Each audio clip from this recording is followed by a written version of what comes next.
識字有方法。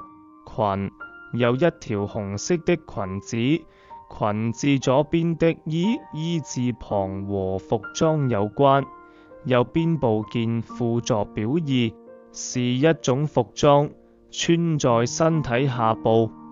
這個字就是裙，被有香蕉皮彎彎繞繞的樣子，被字的形態就像剝下來的果皮、獸皮等，可指動植物的表皮等。這個字就是皮。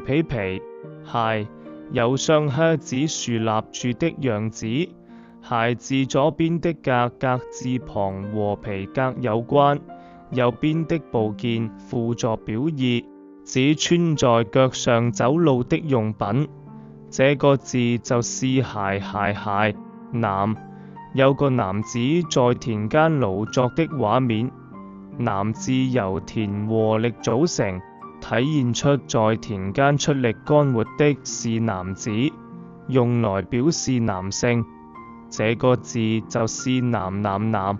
哥有兩個小孩疊在一起，哥指同父母或同輩而年紀比自己大的男子，這個字就是哥。